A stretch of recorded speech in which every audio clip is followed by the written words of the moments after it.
Hello, I'm Veronica Kovah, and today I'm going to talk about over-the-air Bluetooth low-energy hacking.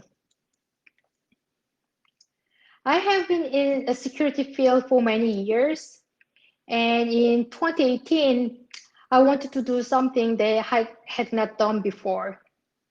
And I started a company and has been focusing on researching Bluetooth security.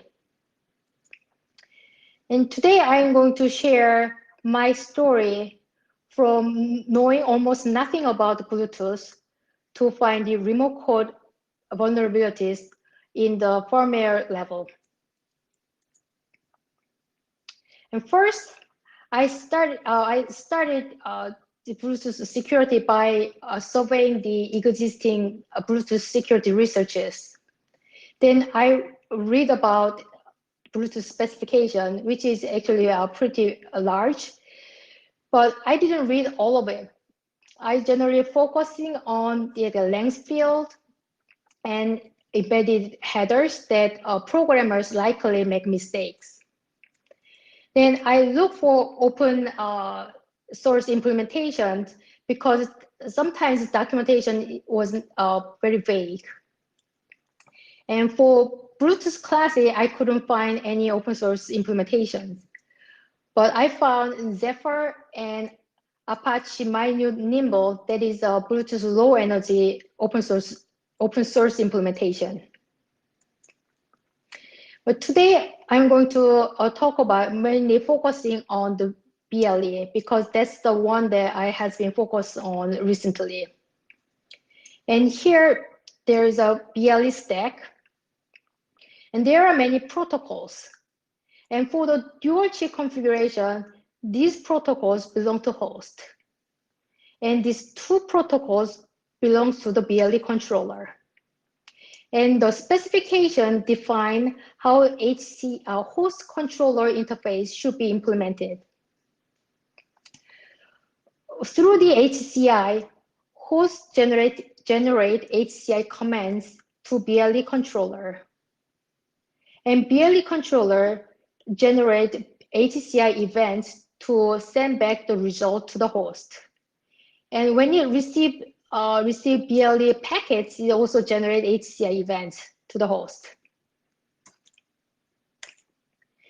And for this here single chip configuration, these all protocols will be located on the BLE controller.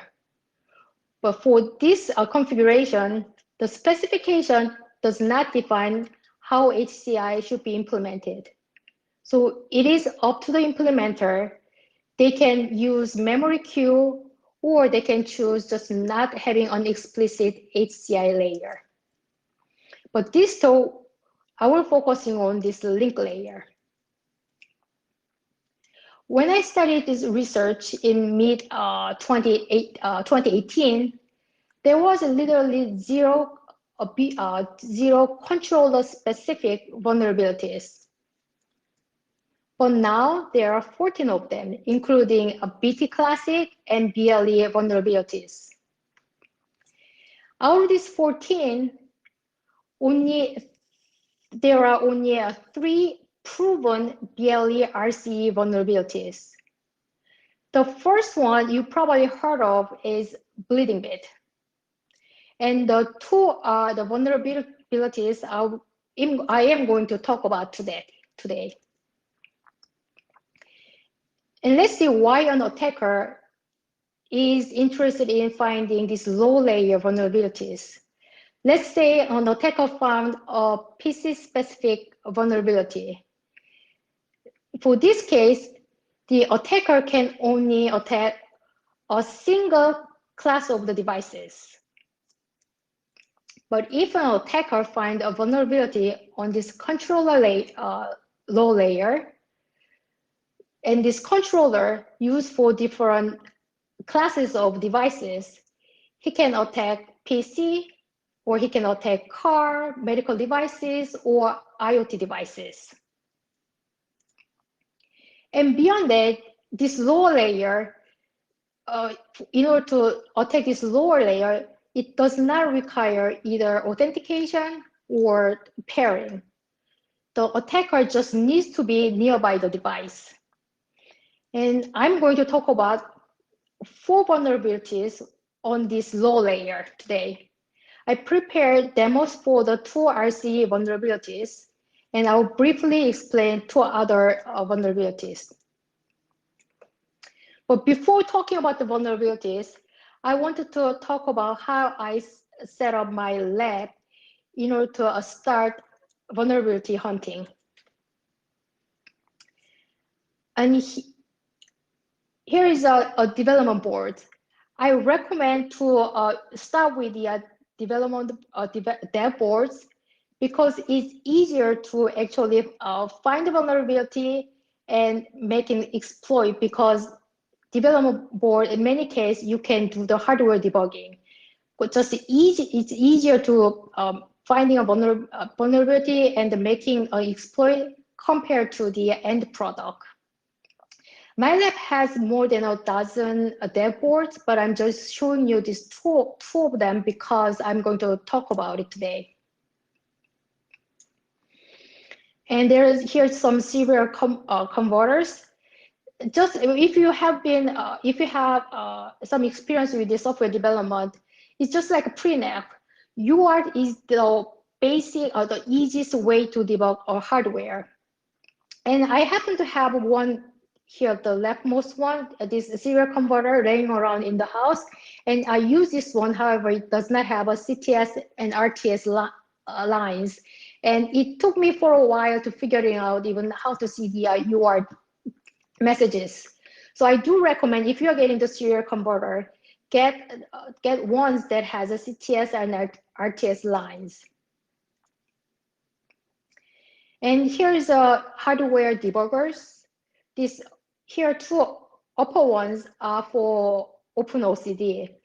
But using OpenOCD, it requires slightly more work than the Sega J-Link debuggers. For the beginners or the hobbyists, I recommend using this Sega J-Link. For the hobbyists, you can use this education license. However, for the commercial, you have to get the commercial license. And since I'm fuzzing dev boards, I had to have a way of power on and off these dev boards. So I used U-hub control, and then this here, the USB hub. So the forger can turn it on and off my target. And when you generate the arbitrary BLE packet, there should be a way to actually look at them so you can confirm the packets are generated properly. I use the Uber tools. This is very easy to use, and it has a very good display.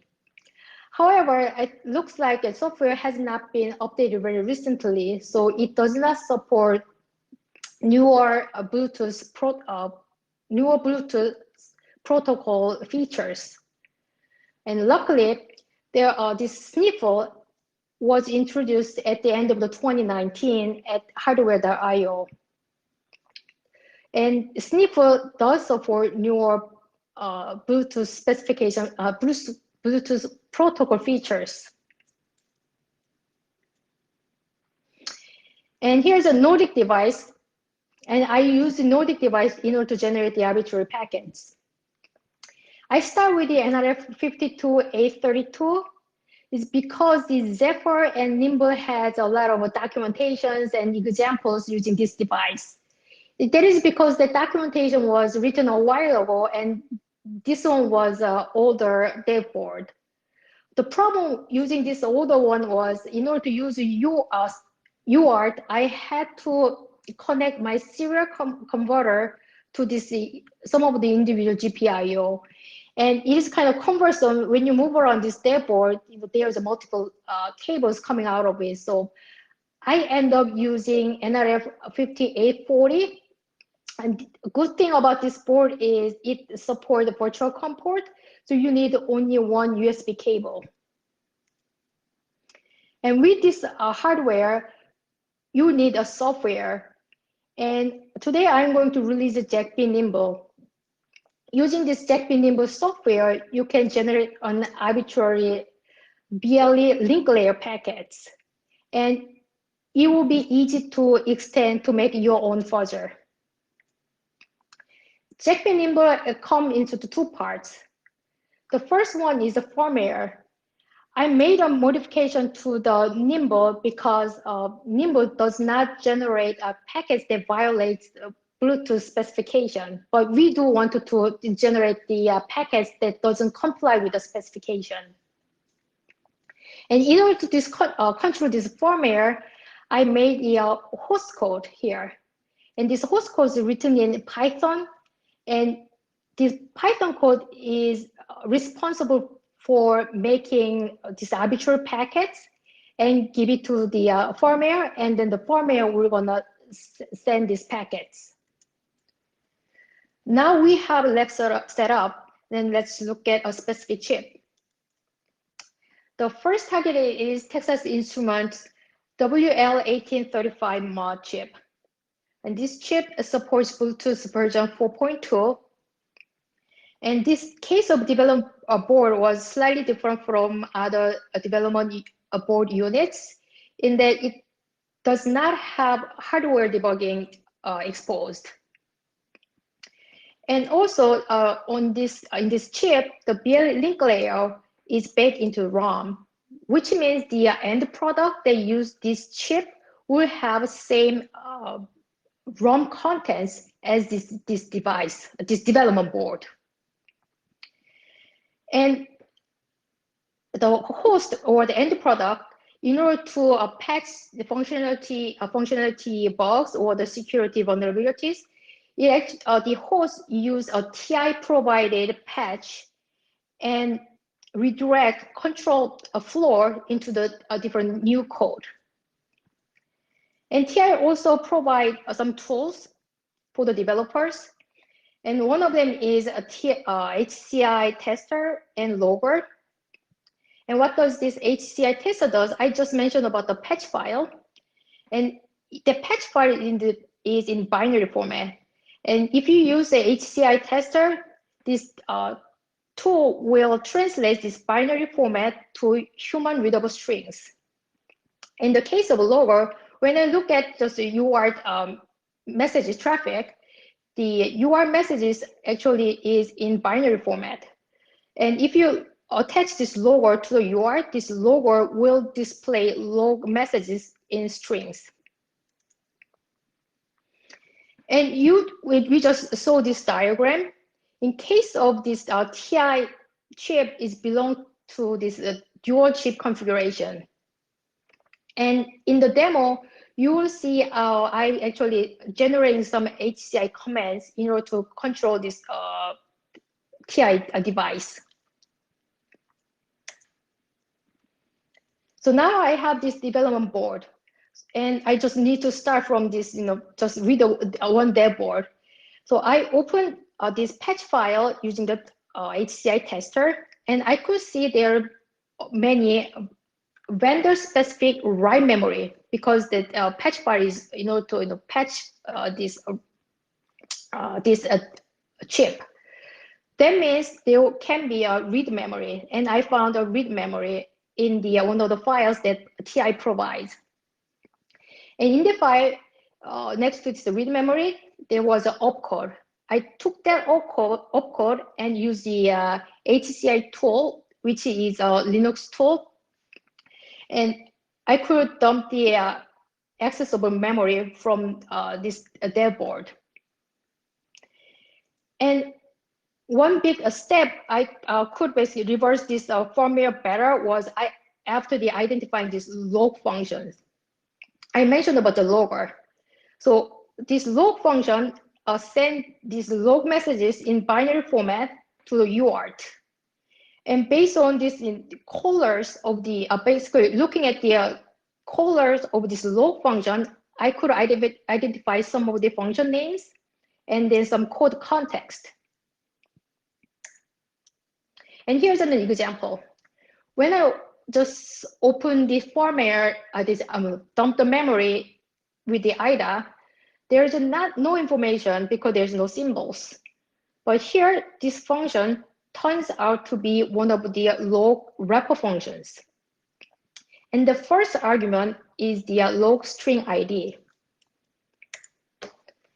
And after identifying these many log function, like log wrapper functions, I could see that this particular wrapper set the log level to 2. There is a level from 1 to 6, and it expects 2 parameters for the log format string here, because it expected 2 parameters here. And for the ID, once this function takes this ID, it adds 3580 to this number, and then figured it out. It needs to basically use this string. And based on this string, now I can see the function here name is this string, the perform command. And I made a IDA script to repeat this process. And now I have a lot of static analysis information. However, in many cases, this is not enough to actually identify the vulnerability or the actually exploit the vulnerability. So I made a fudger. I mentioned about the JackBnimble. So JackBnimble is basically code that extracted from this fudger. And while I was generating arbitrary packet, and when I crashed the device, the information I'm looking at was not enough. And I will show you an example in the next slide. So I reverse engineered, read the hard fault handler code, and they found that there is a flag in the memory. If I set the flag, I could see way more information. And also, if I have a way of hardware debugging, I can just check the register values or the memory values on the fly. But since I don't have that, I patch this binary in order to read some register values or the memory address values. And here's an example of the logger. Here, if I don't patch a binary at all, this is the default case, what you can see in the logger. And this particular case is why I was making the proof of concept code. And actually overwrote the PC value, which we're going to trigger the hard fault.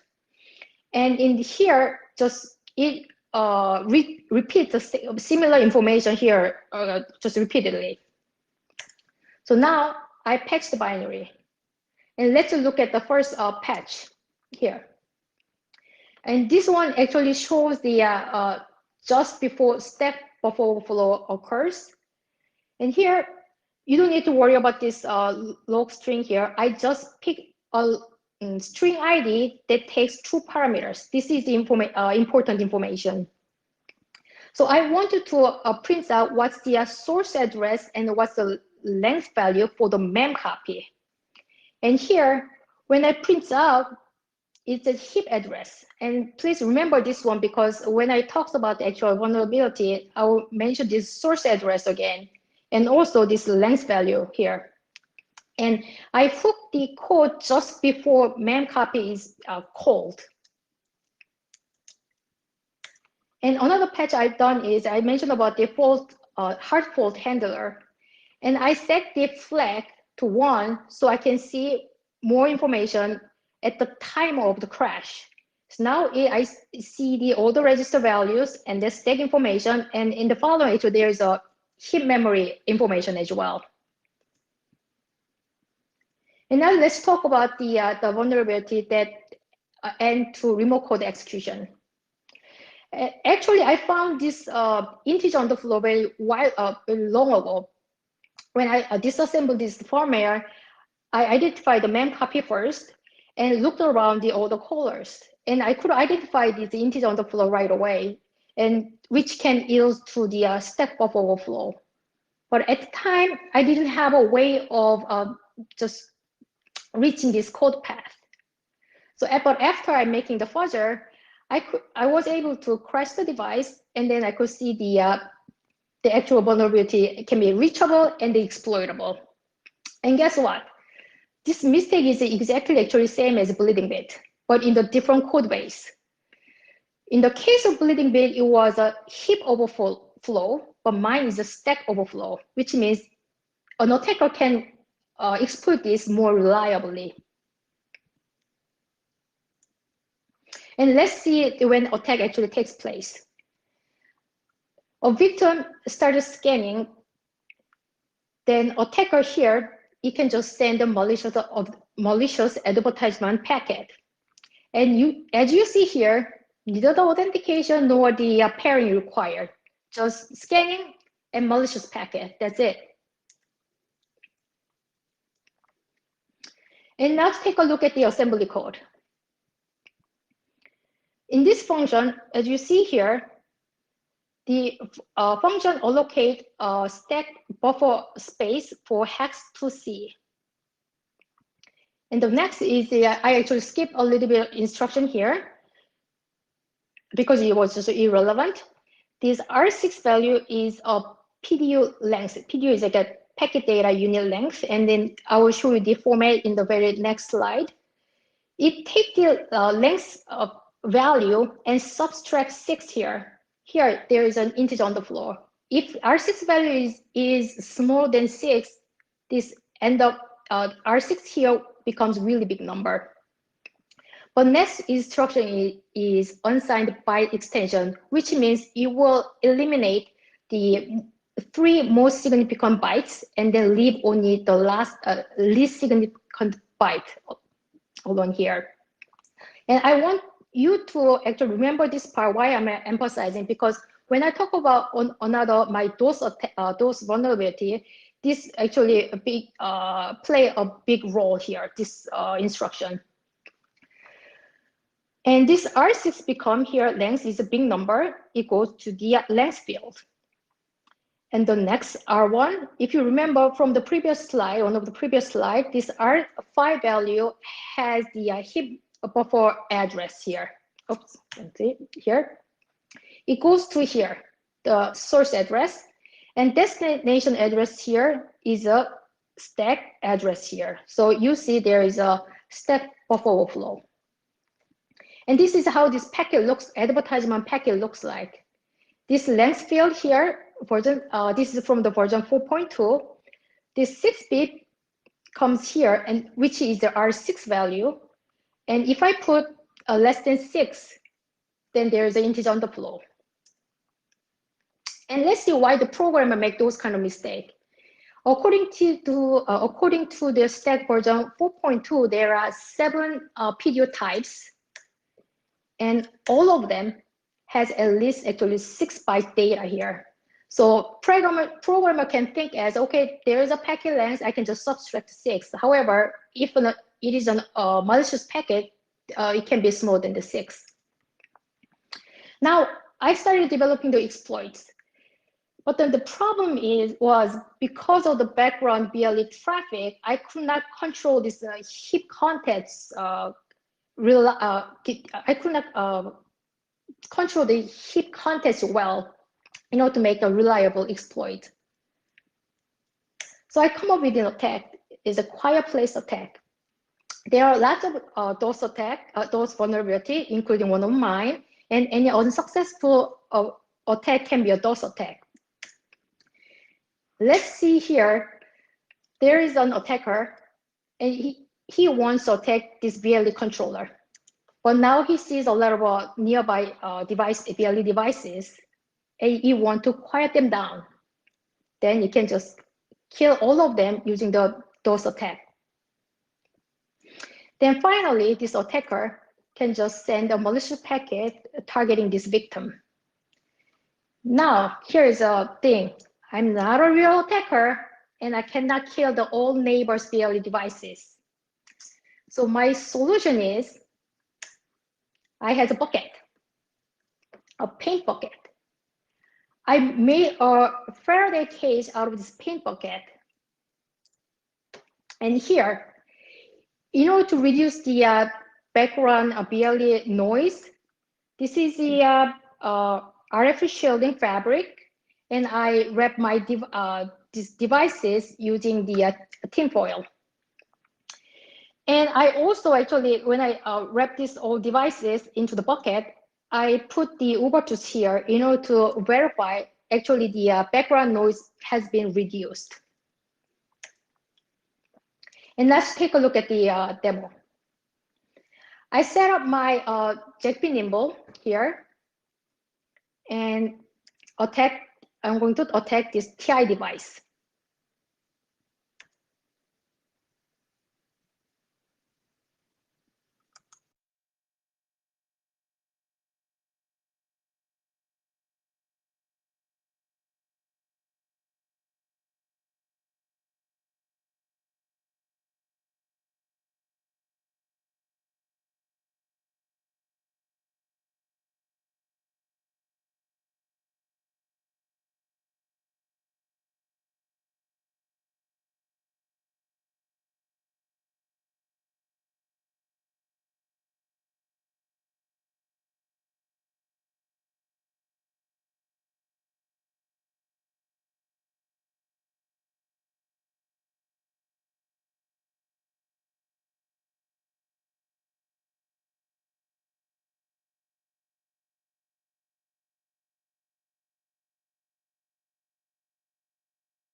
Okay, now let's take a look at the next vulnerability.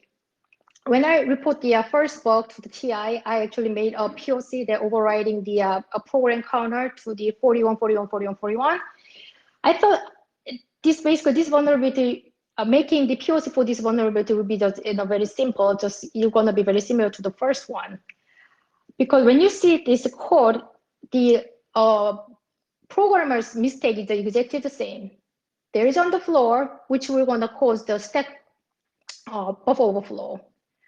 However, it turns out to be the manipulating the heap contents was a bit harder. So for now, it is a potential RCE, but at some point I will make a POC for this vulnerability. The difference this bug from the first one is victim should be in the active scanning. And the victim will receive all this advertisement just like passive scanning. Then victim will generate the scan request in order to get more information. But at the time, the attacker can generate a malicious scan response. In the same case, it does not require either authentication or pairing. And here, this PDO type is 4, and length does need to be smaller than 6. Now let's look at the next target. Next target is Silicon Labs EFR32MG21 chip.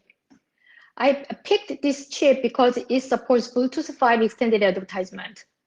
And this development board also supports hardware debugging. And Silicon Lab provides an SDK, and this SDK comes with a Bluetooth stack in library format. And luckily, this library has some symbols. And this Silicon Lab chip is one of these single chip configuration case. So all these protocols reside on the controller device. So when I show you the demo, you will not see any interaction between the host and the controller through this HCI interface. And now I just started fuzzing extended advertisement packets. But I had run into a problem because it turns out initially when I make the fuzzer, I initially use a Zephyr. But then the Zephyr turns out is not supporting the extended advertisement yet. So I had to change my code to use a Nimble. And right after fuzzing extended advertisement, I found a dose bug right away. Then I fuzzed for a couple of days, but there was no crash. So I was wondering whether my fuzzer actually generating the package properly or not, and found that there was a case.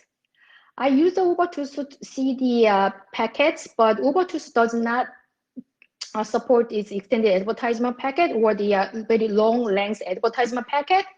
So I couldn't see this, my generated code.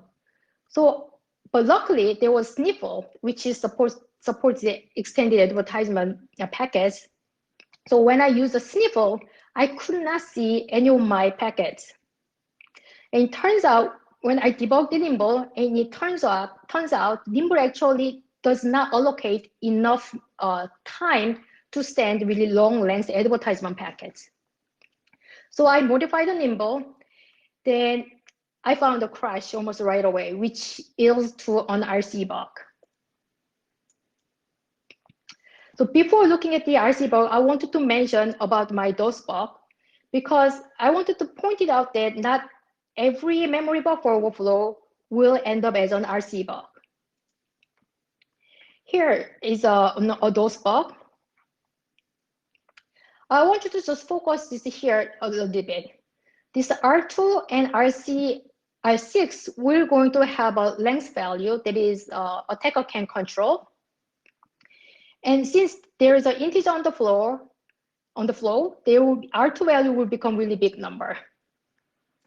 But the difference from the previous bug is, in the previous bug, there was an unsigned byte extension. Because of this really big number, 4-byte number, becomes just 1 byte. But this vulnerable code here does not have any of these before calling the memmove. So when memmove called with this big number, it will end up as a memory access violation. And the chances that the attacker can interrupt this memmove is really slim. So I call this bug as a DOS bug. Now let's move on to the heap buffer overflow, which is an RC bug. And explaining this heap, any heap buffer overflow quickly verbally is hard, so I'll give you a really big picture here. When this Hci chip received a packet, it actually chopped into the smaller chunks, which is smaller chunks. Actually, length is weird. Actually, it's like a hex 45, which is an interesting number. And it maintains a chain buffer. While it's maintaining this chain buffer, a programmer made a mistake, and I could actually end up overriding a memory chunk boundary, and I could override this memory chunk's metadata pointer. And after that, I could override a function pointer, which is to a remote code execution.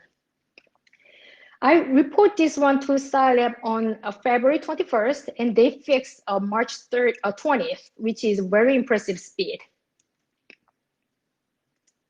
And let's look at the what attack packet looks like. Here is the this is the advertisement header, and this is the extended advertisement type. And there is a nested header here, and I could use this length here and to set to 30 hex 3C, which actually triggered some miscalculation. And if you want to know the details, please read my white paper, and the white paper will describe in detail. And let's look at the RC persistent demo. I set up my JACB Nimble here, and this JACB Nimble will send a malicious packet over the air, and we will attack the controller, and it will persist.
Now I will briefly explain general Bluetooth security challenges.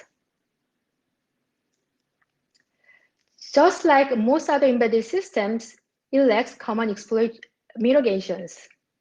What it means is it is easier for an attacker to exploit devices in the wild. And also, chip vendors often do not support secure boot or secure reset. What it means is if an attacker successfully exploits a device, he can persist on the device. And what does it mean? It's easy to exploit and easy to persist. What is the impact of it? Well, it turns out it's very hard to assess the complete impact of any security findings. That is because it is hard to identify end product they use a particular chip. And also it is difficult to identify different classes of devices a certain chip is being used either. And just like any other businesses, the customer information is a secret. And it will be up to the vendor to notify any security findings to their customers. And even one worst case is an end product manufacturer may use a middleman, a package provider. In this, if there is this kind of chain, it is less likely that any security findings information is being propagated down this chain. So this is all time I got today. And for any additional information, you can check out at the GitHub in this URL. I want to thank Zeno, Rafa, and Marian for their valuable feedback. And thank you for watching my talk.